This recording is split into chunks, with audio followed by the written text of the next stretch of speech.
Part 3. B3B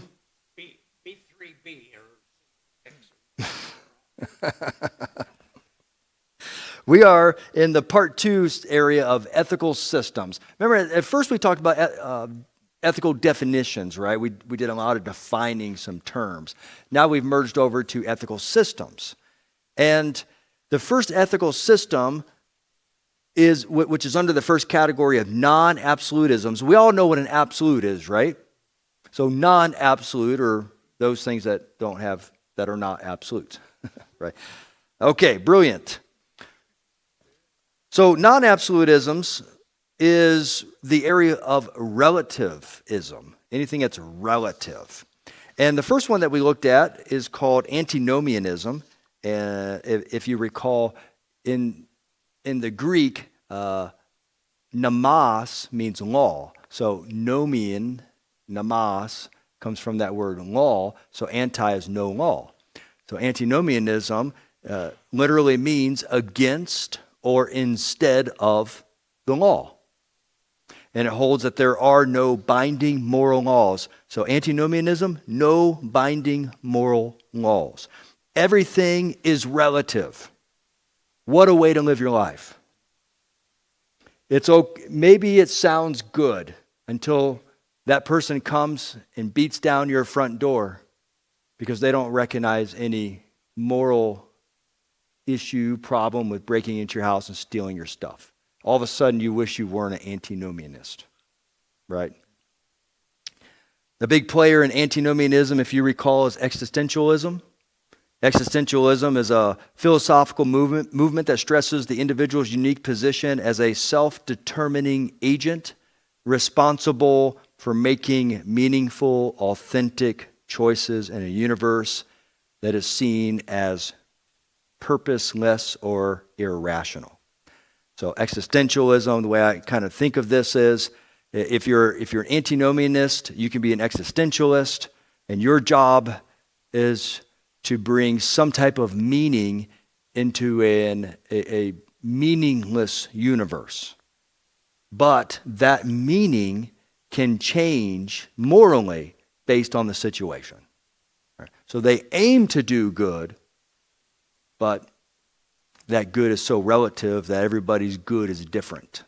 So it causes some big problems. So we talked about that last week. And then we ended with antinomianism. So today we'll begin with situationism. So that's our next topic within non-absolutes, situationism. Now, situationism is located between the extremes of legalism and antinomianism. So antinomians have no laws, right? We just talked about that. And the legalists have laws for everything. Now, what really makes this type of thinking stand out is that situation ethics has one law or one absolutism. It falls under non-absolutes because everything is relative to them except for one thing. Can you guess what that is? What's the one law that they have?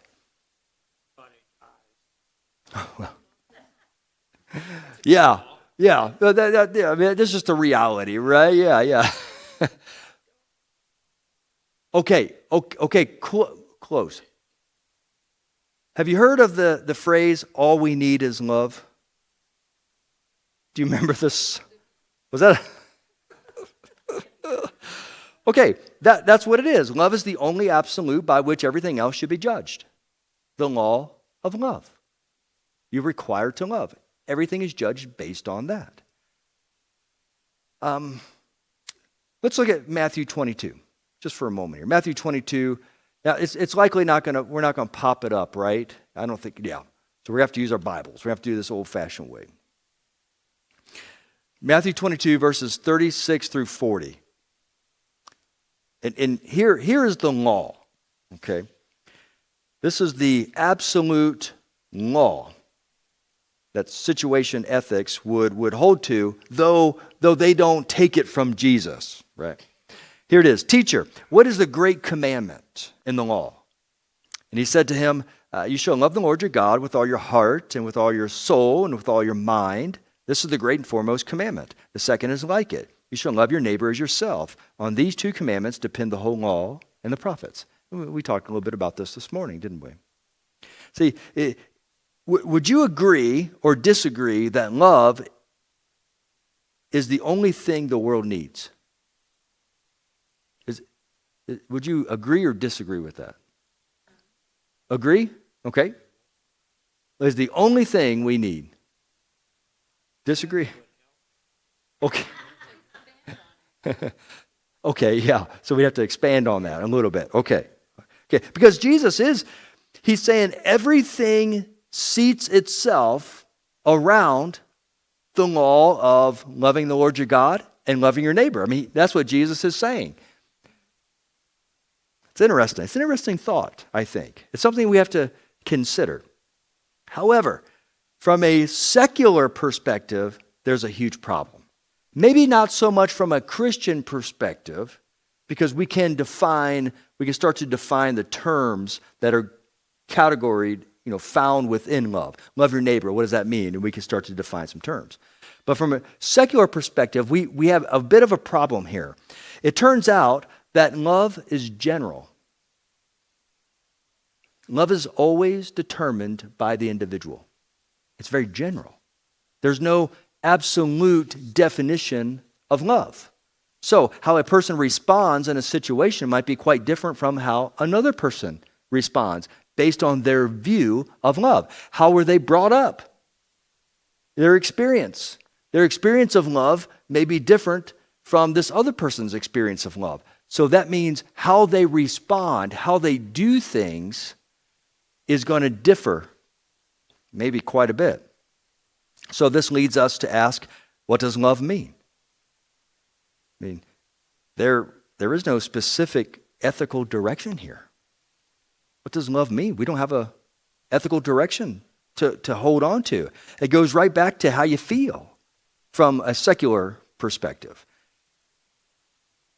or how you apply it based on how you feel within a specific situation. Yeah, I mean, you may have greater feelings for this person than this person, or this grouping of people than this grouping of people. So how you respond, there could be one situation that they're both experiencing, but based on how you feel towards them may cause you to differ in how you actually deal with them. You see, because there's no definition that everyone is in agreement with when it comes to love. Yes? What is love? God created love. You don't know God. Yeah. Very relative love, isn't it? Based on experience and what you have read. Very superficial even. Yeah, it can be. Can be very superficial, yeah. Yeah, exactly. So we run into a problem here, don't we, with this one absolute. So let's look at some applications of this ethic, just so we can really nail it down here. Within this, we have, let me get past this. So here we have what's called, number one is called altruistic. That's how you say it. Altruistic.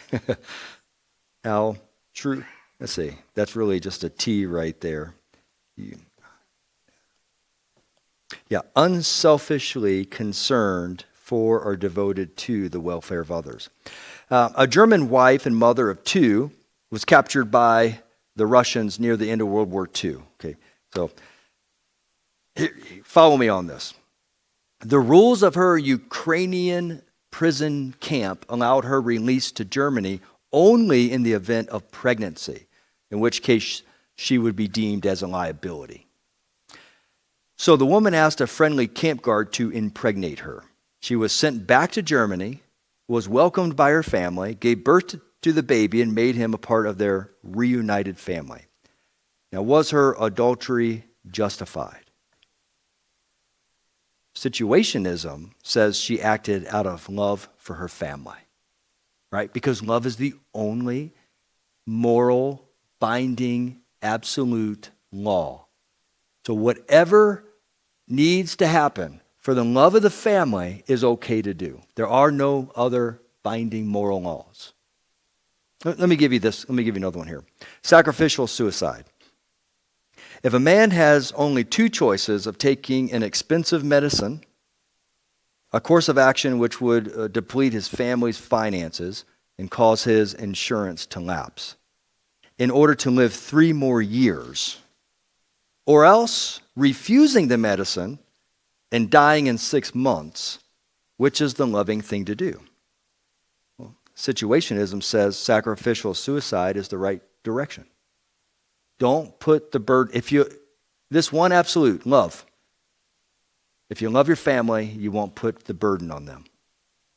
So that's situation ethics, right? Because you're judging everything based off the one supposed absolute love. Now, would you agree with that? It's an interesting thought, right? Because you are focused on your family. It's interesting.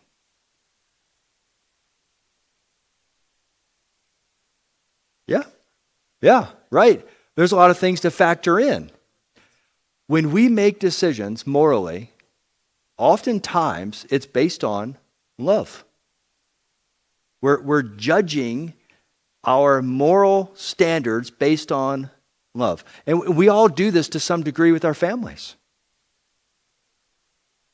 But is it the only absolute in which we should follow? Yes, Larry.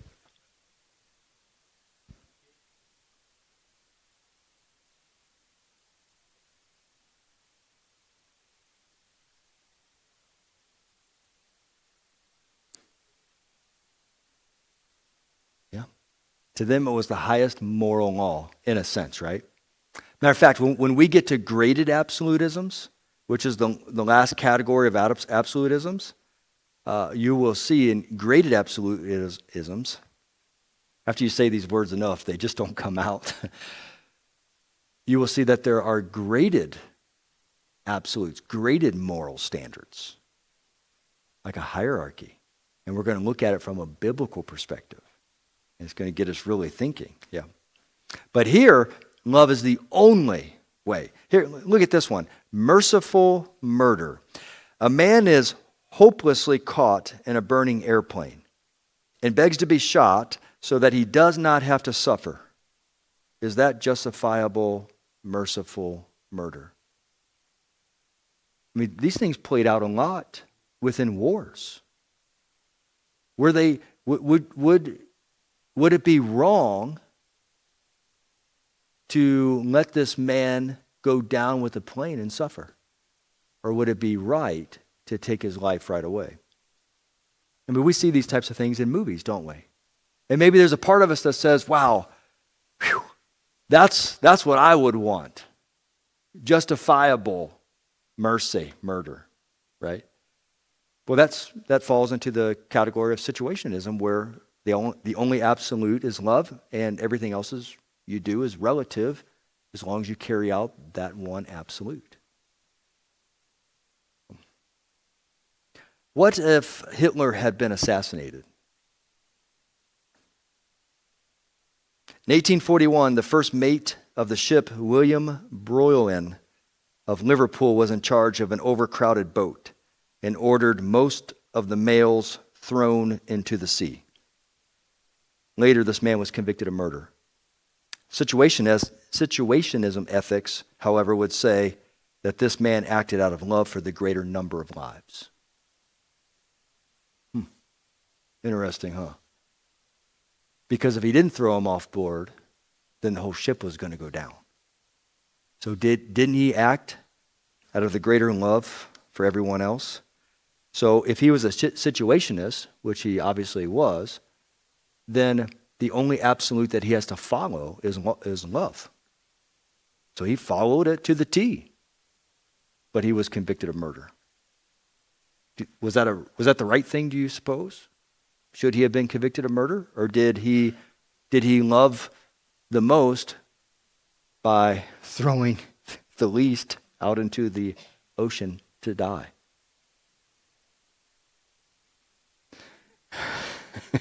Well, so in another one, we're going to talk about some of that. So let's don't go there yet. But that's a good question. Yes.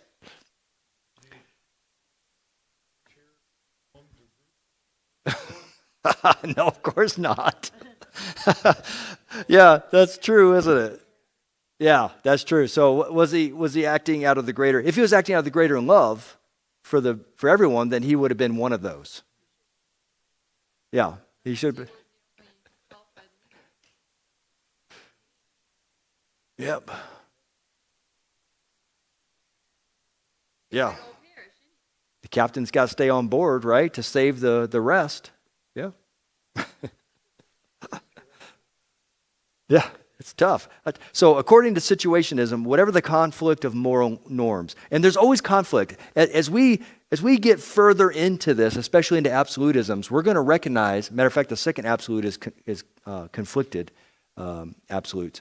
There could be, maybe, I don't want to give away what I'm thinking here, or what I think.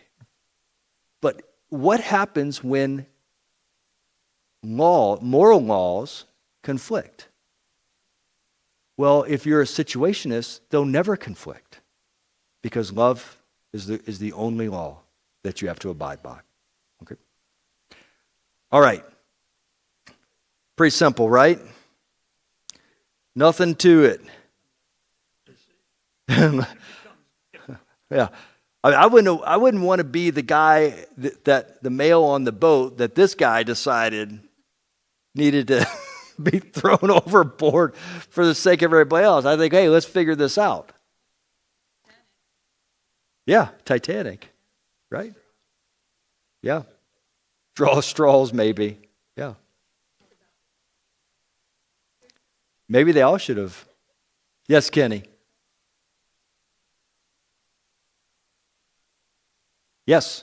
Okay, so that can fall into situationism. Love for one greater. Save the life of the mother, or maybe they're both going to die, right? I mean that's a true ethical dilemma that people have to face, isn't it? And we're going to probably be talking about that here in a little bit soon. Let's look at this next one. This is the last one. So we looked at antinomianism. There just are no binding laws. Everything's relative. Do the best you can. Okay? We looked at situationism. There's only one binding law. Everything else is relative, and that is love. This next one is called generalism. Now, generalism, traditionally, those who hold to this ethical system are utilitarians. A utilitarian is the philosophy that states that an action is justifiable if it brings the greatest amount of happiness for the greatest number of people. Okay. Some ideas they hold to is, number one, the need for norms. Let me write that down here. Number one, the need for norms. So they recognize that there must be a roadmap to one's ultimate goal. So you have to appreciate that about these folks. They know that there needs to be something normal, some standards.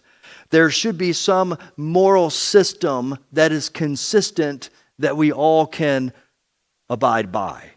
There must be principles to draw upon that are known to produce good results when followed. So over years and years and years, if these moral norms often, or if they bring good results, then that's the moral norms that we should be following. And that sounds good. Utilitarianism sounds great, right? Especially if you're in the category of the ones who get the happiness, right? If you're not in that category, well, then you may have a problem. But generally, it sounds pretty good. Number two. A solution to conflicting norms. Because there's always seemingly conflict that can erupt when you have standards. Two standards could conflict, and what do you do within that standard? So a solution to conflicting norms is generally this ethical system offers a solution to the problem of what to do when there's a conflict. And that is this. Here's how you answer it. What will bring about the most good? You got conflicting norms. What brings about the most good? That's the right way to go. Let me give you an example. A generalist who holds to utilitarian philosophy will say that lying to save a life can be morally right. All right, so generally, lying would be a moral norm that you wouldn't lie. So not lying is a moral norm, right? But if lying saves a life, since there's a seemingly conflict there, the standard that brings the most happiness is what you want to go with. So if I tell the truth, something bad could happen. Therefore, I'm going to lie in order to bring about the most good. Okay? What do you think about that?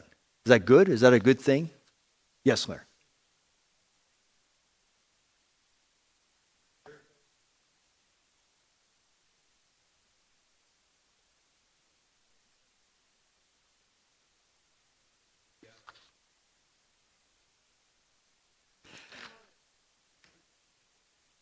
So, yeah, Rahab. Okay, so we're going to talk about those in unqualified absolutisms. We're going to read those scriptures, and we're going to talk about that as well. But it does factor in here to a degree, doesn't it? But I like to reserve some of that for later, if you don't mind. Yeah. Yes.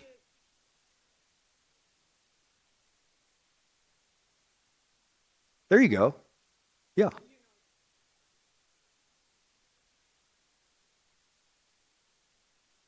So is that okay? Is it okay if a lady asks you, does this skirt make me look fat? Would you become a generalist real quick in your ethical system? Right? You have a conflict here. I don't want to lie, but I have a conflict. So I want to bring about the most good here.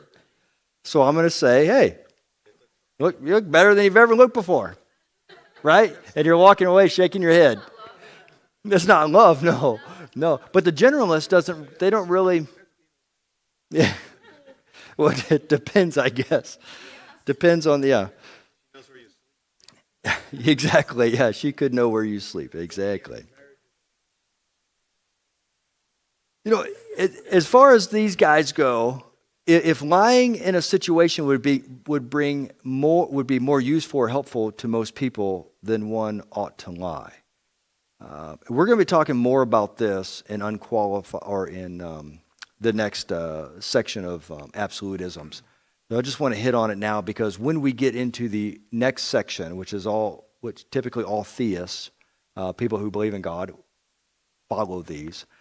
We're going to be hitting on this, but for now, this is what they believe. You know, there is only one absolute end, and that is the greatest good.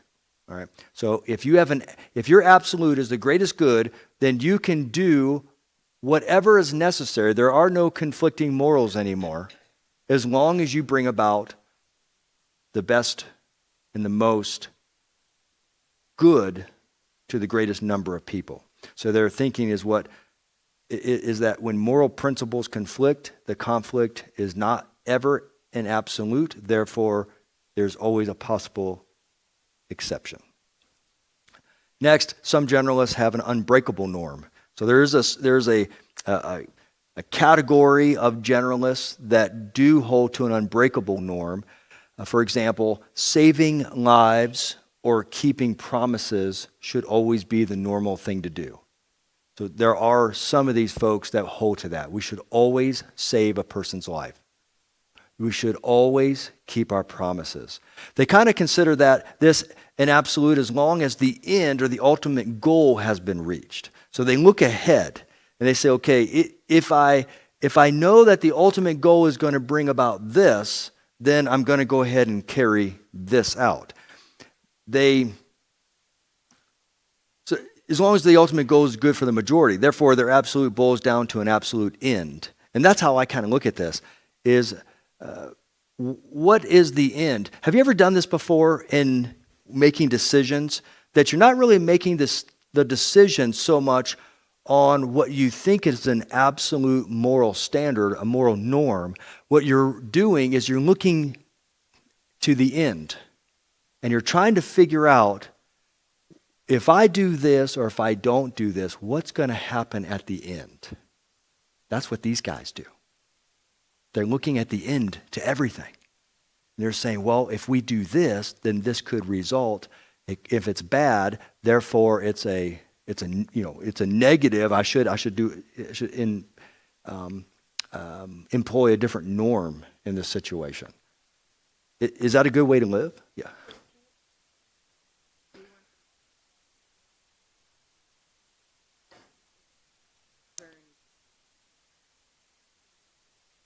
Yeah, absolutely. That's their absolute norm. We always want the best outcome. So whatever I have to do to get to that outcome, if I have to lie, or if saving this person's life isn't going to bring about the ultimate end, then maybe I shouldn't save that person's life because I see an ultimate end. So it has nothing to do with the here and now of the moral absolute of saving a life. It only has to do with the end result. Yes.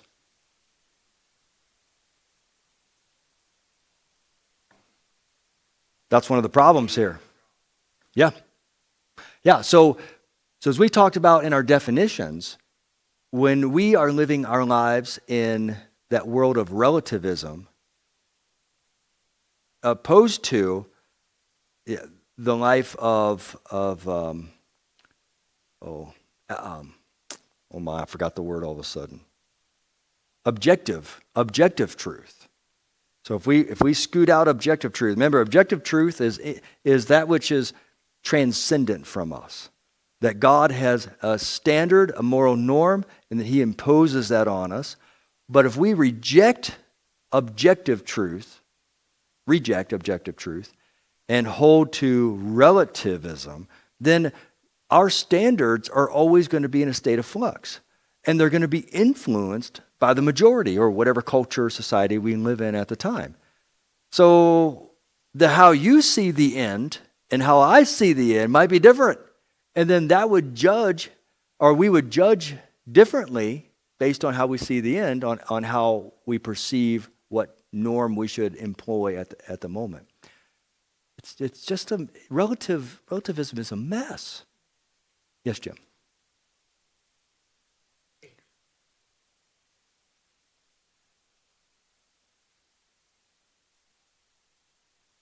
Yes. Yeah. Romans 14.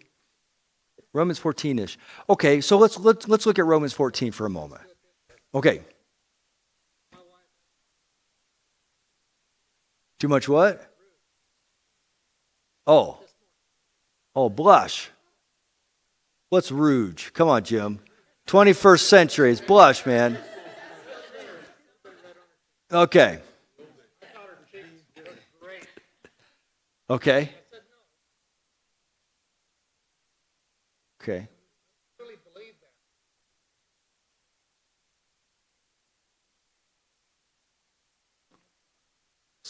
So what are you saying? How are you trapping me on this one, Jim? No, go ahead. No, what are you saying? Relative. Okay, so you weren't working off. Okay, so someone else may perceive it differently. Is that what you're saying? Yeah. Very true. But you believe. But you were the only one that mattered.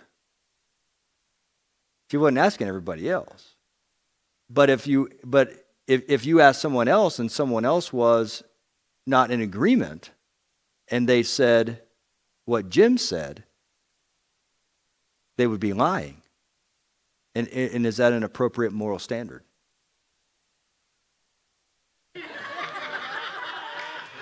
Yeah. Ask around.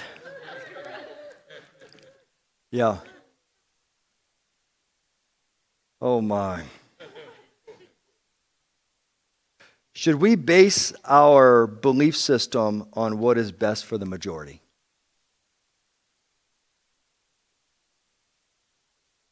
Yes.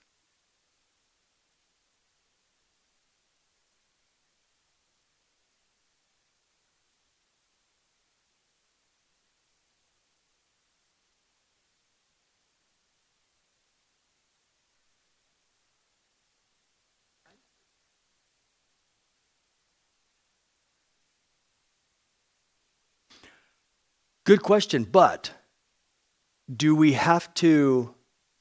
Okay, so you're talking, this is kind of a conflicting and graded absolutism. What we're going to be talking about also later. But do we have to judge what is a moral norm and if it should or should not be applied to that specific situation? And that's where we come into conflict. Yeah. So in Romans 14, you kind of brought up that section. In Romans 14, you have a situation where a person is a vegetarian. And they believe that they are doing this unto God. So Paul tells the church, hey, it's okay to eat meat, but don't condemn this person who believes, who's really doing it just to honor God. Don't condemn this person because what they are doing is honoring to God. Now, is there a conflict here of morals, or is it not a moral conflict? Is Romans 14 presenting a moral conflict or not presenting a moral conflict?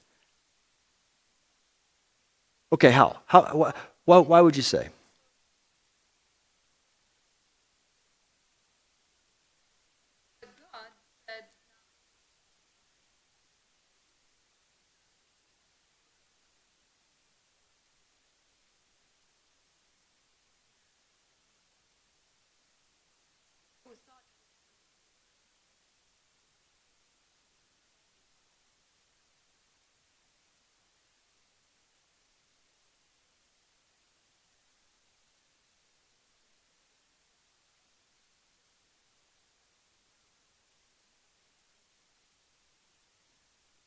Yeah, because they were honoring God. That's the conflict here, is that they were honoring God.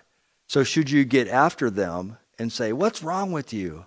You know, didn't you read what happened when this huge sheet of animals fell upon Peter in a vision? Like, don't you know that you can eat whatever you want? But Paul is saying, hey, don't mess with these people. Leave them alone. They're honoring God because of their beliefs. He does call them weaker, yes. Yeah. Because they don't hold to that everything is, that everything can be eaten. Yes.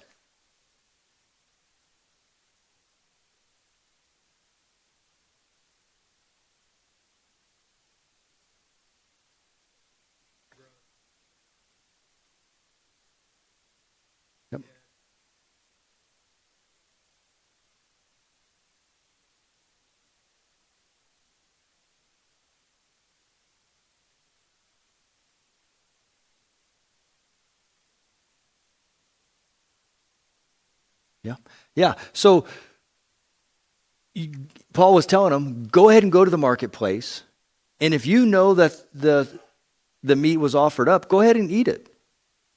But if you go over to someone's house and they tell you that they just offer this up to a demon, don't eat it. Right? I mean, that's interesting, isn't it? So, I mean, don't you have two different standards there? Seems to be two different standards, doesn't it? We'll be seeing a little bit more of this in the next ones. Romans 6:1. If we can take a look there for just a moment. Romans 6:1. Still in this category of this last category that we're looking at here. Romans 6:1. It says, what shall we say then? Are we to continue in sin so that grace may increase? Now, do you suppose that this verse contradicts the generalist ethical system?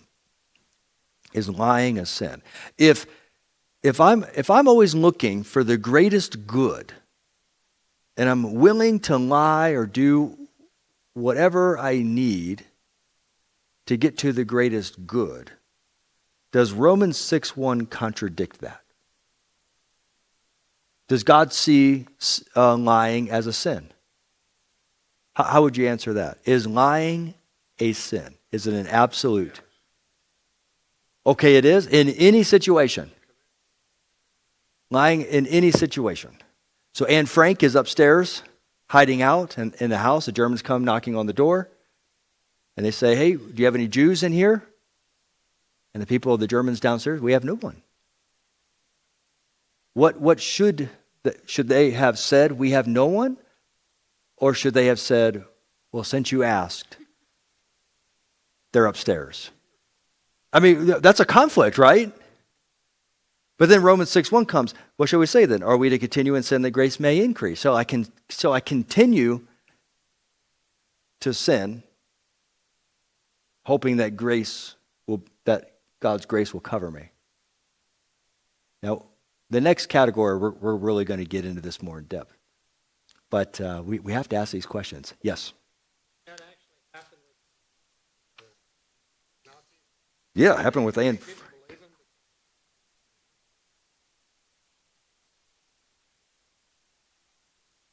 Oh, I'm not sure. I know that they lied often. Yeah. What would I do? Yeah, I know. When we get to graded absolutisms, I'll let you know. I can't give anything away yet. Yes. I think he's going through my Gordon. Conflict. Leaning to our own understanding. We don't have. They lead to, oops, should have made the other decision.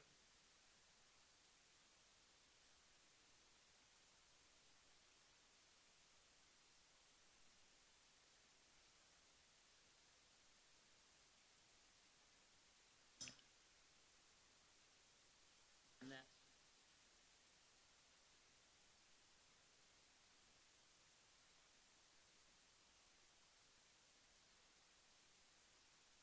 We're going to have good discussion in this next category. But these are things we need to talk about. We need to figure them out. We need to think them through. Okay, Proverbs 14:12. If you'd like to look there for a moment. Still in the category here of, or in the ethical system of generalist. Proverbs 14:12. It says this: "There's a way that seems right to man, but its end is the way of death." So having the end result bring the most happiness to people sounds good and seems right. But is its end the way of death? Sometimes we don't know. So a generalist is always looking at the end.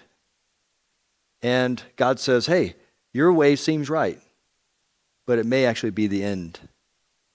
It may end up in death, but you can't see that. So should we follow different norms? Should we have objective truth that we follow in spite of our perception of the end? Yeah, yes, Betty. 14:12. I may have said 21, but I meant 12. Okay. Sometimes things just come out. Yeah, they just come out.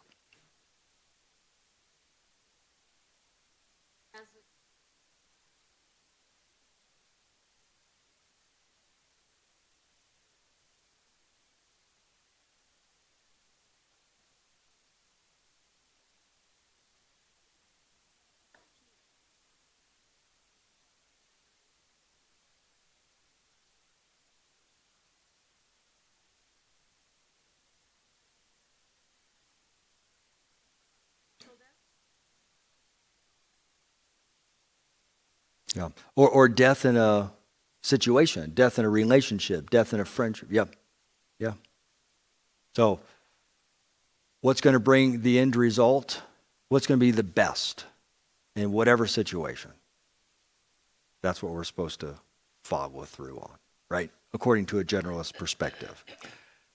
Okay, so in the first category, non-absolutisms, we find this. Antinomianism, there's no binding moral laws. Everything is relative. This one's very simple. Just whatever works for you.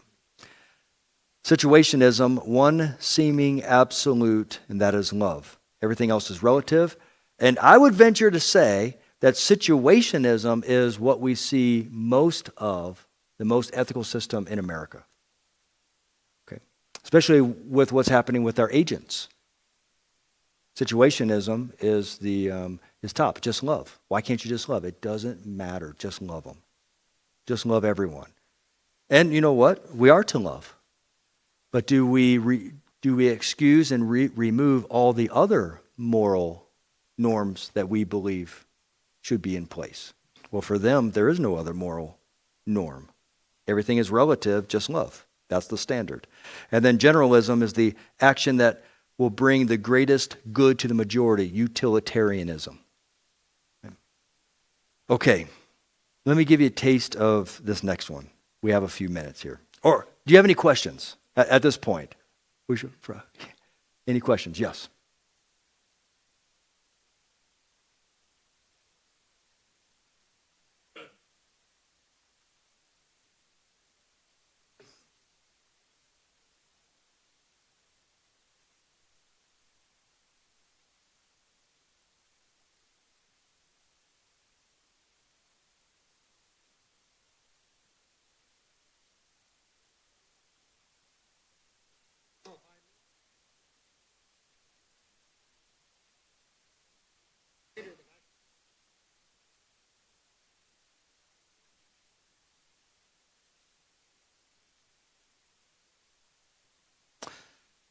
We're gonna have to break it down in this next category, because it's gonna play a part in some of our how we develop moral norms and how we see it.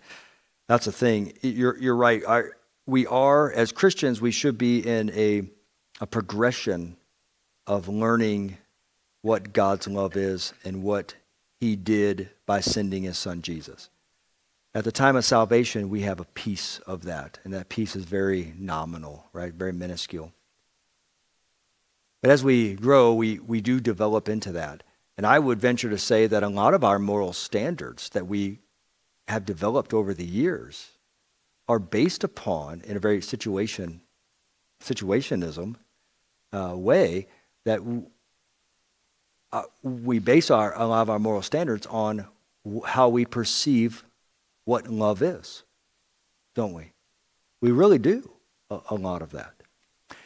And that makes you wonder, should our moral standards develop as we grow in our relationship with God? Should they develop?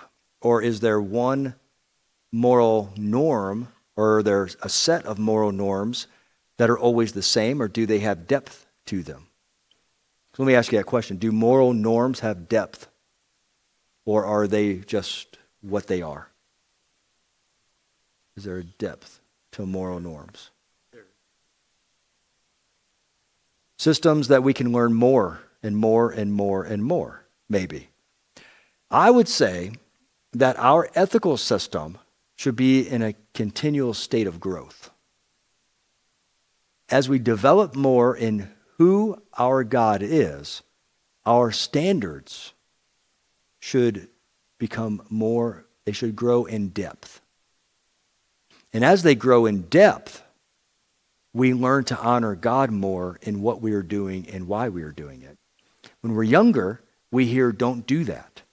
And so as the years progress, we don't do that because it's wrong. But I don't know why it's wrong. It's just wrong. I was taught that it was wrong. But as we develop in our relationship with God, we start to define the term wrong with that specific moral norm. And then as we obey that moral norm, we do so out of a worship to God. It's no longer a superficial, I was told, therefore I do, but now there's more depth to it.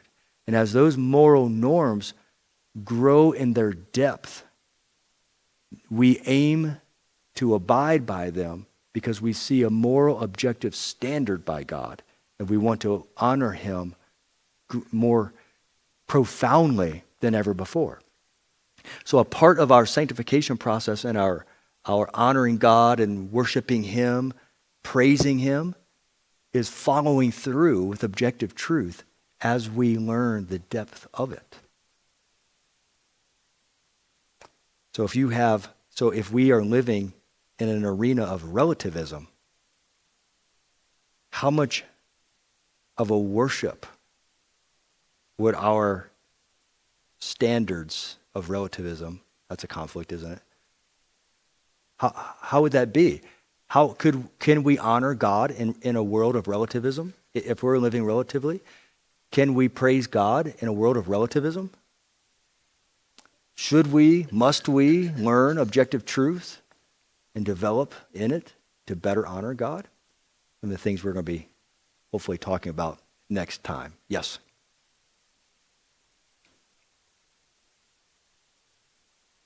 Danger.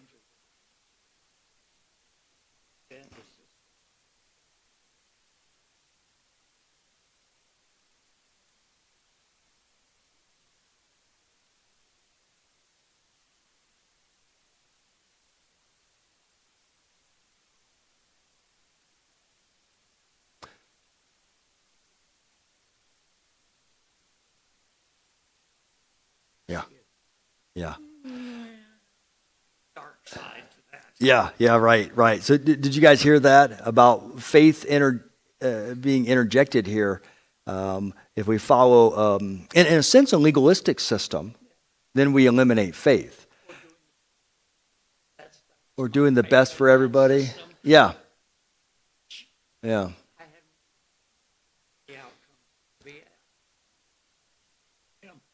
I wonder, yeah, right. Okay, so what does that mean? That's what I'm hoping we discuss. Our faith in God is a trust in Him. So when I think of faith, I think of evidence, the evidence of things not seen, right?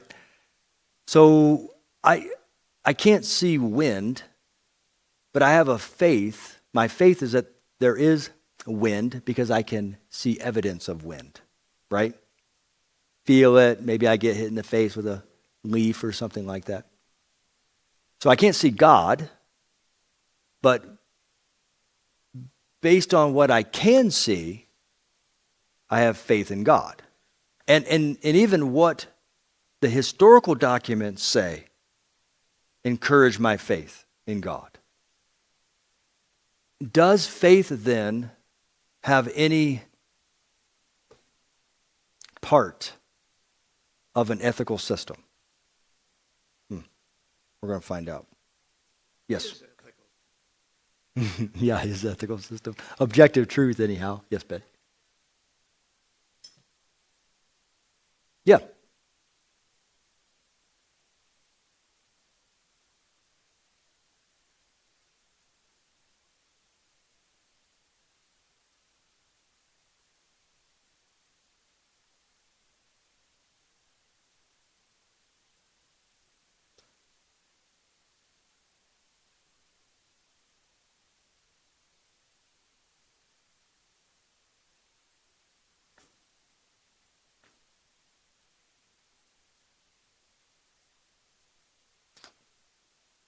Yep, that's right. So honesty is the best policy, but being honest can keep you from getting promoted. Yeah, it could become, seemingly, it could become a negative. So we're going to be talking a lot about that, especially in unqualified absolutisms. So, okay, next week we'll get into the second category of absolutisms. This is my absolute most favorite place to be within this discussion. After this, we'll get into Christian ethics, and as we work our way in the last part of Christian ethics, we'll be utilizing what we have learned through absolutisms. I would venture to say that the non-absolutism category has some interesting thoughts, but Christians typically have nothing to do with non-absolutisms because Christians understand that there are absolutes. So this next category is really going to hone in on our ethical systems. Yes?